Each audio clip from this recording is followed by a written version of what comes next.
Today I want to practice with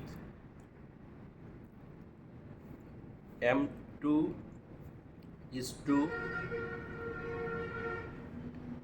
and R2. M2 মানে কোনো কিছু করতে হয়, এই অর্থে যদি আমরা ব্যবহার করি তাহলে M2 ইউজ করতে হবে। যেমন I am to eat, আমাকে খেতে হয়। I am to go, আমাকে যেতে হয়। I am to come, আমাকে আসতে হয়। I am to go outside for my daily work, আমাকে প্রতিদিনের কাজের জন্য বাইরে যেতে হয়। I am to sleep timely, আমাকে সময় মতো ঘুমাতে হয়। I want to get up early in the morning because for my prayer, সকালের নামাজের কারণে আমাকে ঘুম থেকে উঠতে হয়। তো এই ক্ষেত্রে আমরা am2 ইউজ করব, I am to। সাবজেক্টের পরিবর্তনের কারণে আমরা ইউজ করব are2, you are to go there, you are to come here,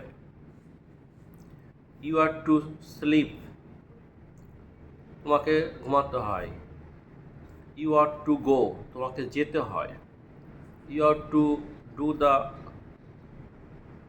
work, তোমাকে কাজটি করতে হয়। এই অর্থে আমরা ইউজ করব am2 are2 is to।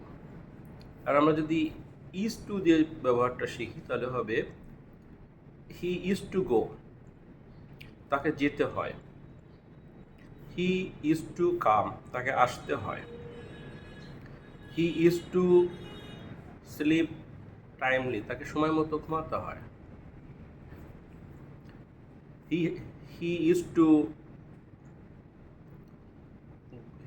to eat, তাকে খেতে হয়।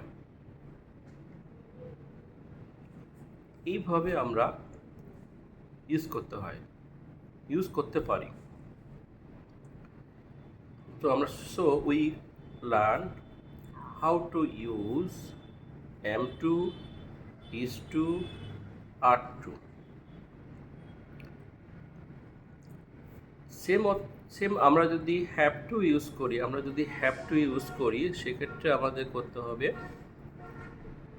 আমাকে করতে হবে, I have to do the work, আমাকে কাজটি করতে হবে। আমাকে পড়তে হবে, I have to read।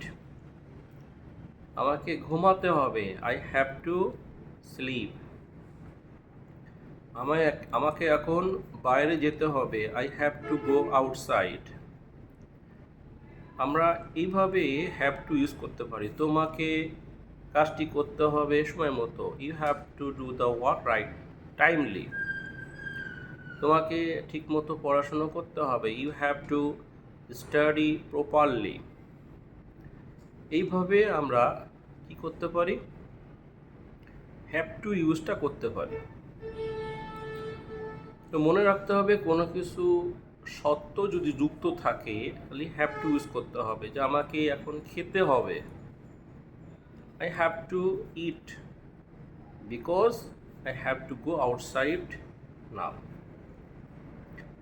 কোনো কিছু বাধ্যবাধকতা থাকলে আমাকে হ্যাভ টু ইউজ করতে হবে। ভবিষ্যতের কথা যদি আমরা বুঝাই, আগামীকাল যে কথা যদি আমরা বুঝাই, I will have to go,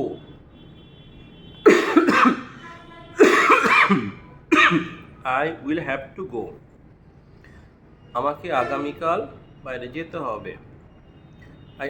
I will have to go to school, আমাকে আগামীকাল স্কুলে যেতে হবে। I will have to go to hospital to check my body fitness। So এই ক্ষেত্রে আমরা ব্যবহার করতে পারি will have to।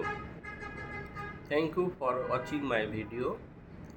See you next time, next video.